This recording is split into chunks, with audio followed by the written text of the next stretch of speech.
Chamatkar Sandhu here, post-fight at Cage Warrior 64 in London, alongside Danny Hot Chocolate Roberts, who just defeated one Manuel Suarez by unanimous decision. So first of all, Danny, how do you feel about your performance tonight? Yeah, I feel really good that I've got the win. Like I said in the previous interviews as well, that I'm a little bit gutted about my performance. I feel like I could have done better, and I feel like I'm worth a lot more than that in myself. So, where do you think you could have been much better than you actually were in the cage tonight? Just mixing it up a little bit more fluently and stuff like that. I think a couple of times, obviously, I feel like I've had 7 or 8 months right now. Obviously, due to a polite in December, I would have had that fight as well. So I just feel like there's a little bit of rust. So it's kind of slowed up my performance a little bit, and it's just like my mind wasn't sort of ticking over as fast as what it normally is. You know what I mean? It wasn't firing up, so it kind of stalled me and held me back a little bit. So it took me a little bit to get into the swing of things. But obviously, like I said, as soon as it was there was a couple of submissions attempts as well off him, and game planning wise, I think he knew what to try and do with me. Do you know what I mean? So hats off to him as well.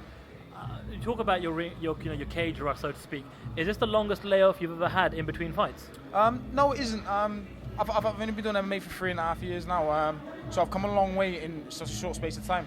But then at the same time, I've had 8 months off now, like I said, and I just feel like probably if I'd had a few more weeks after Christmas, obviously we've only just literally got straight back into things. I was training over Christmas, but it's a little bit more slower than what it normally is. I feel like I could have performed a lot better, but I'm also glad that it's at the start of the year. I've got the rest of the year to focus on. I was just about to ask, actually. Now, obviously, it's great to get a win under your belt. It's great to get it earlier in the year.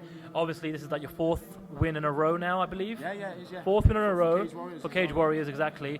How many more fights do you think you can squeeze into this year? And the reason I asked that is obviously with Cage Warriors, they've put their stall out. We know there'll be 14 events this year. Yeah. So does that make it easier to know that you'll get some more fights under your belt this year? Well, Cage Warriors have looked after me since day one.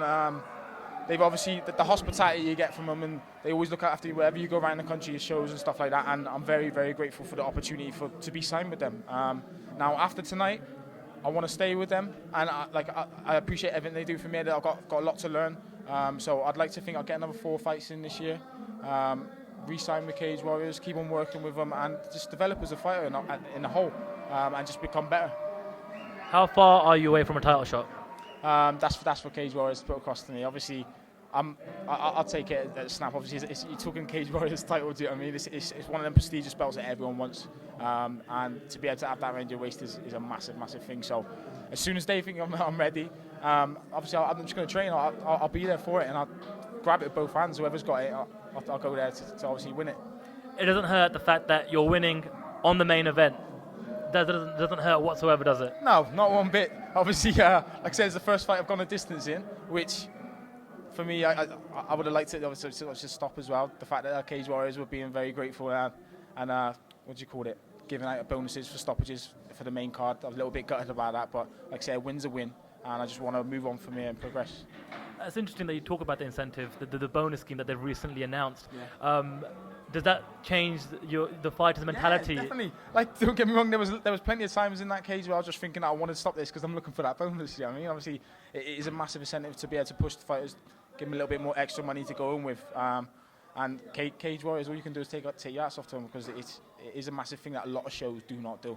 And like I say, obviously it comes out of their own back pocket, and they're looking after the fighters. They're always thinking about the fighters, which is a big thing because it's a tough life. Brilliant. So very grateful for them. All right. Well, I'm sure there's a lot of people behind the scenes, that help you throughout your camp. Is there anyone that you'd like to give a special thanks to? Yeah, I'd just like to say a massive thank you to all my sponsors. I've got British Fighter, Pride or Die. I'll say a massive thank you as well for all the kit and what they've sorted me out and sent over.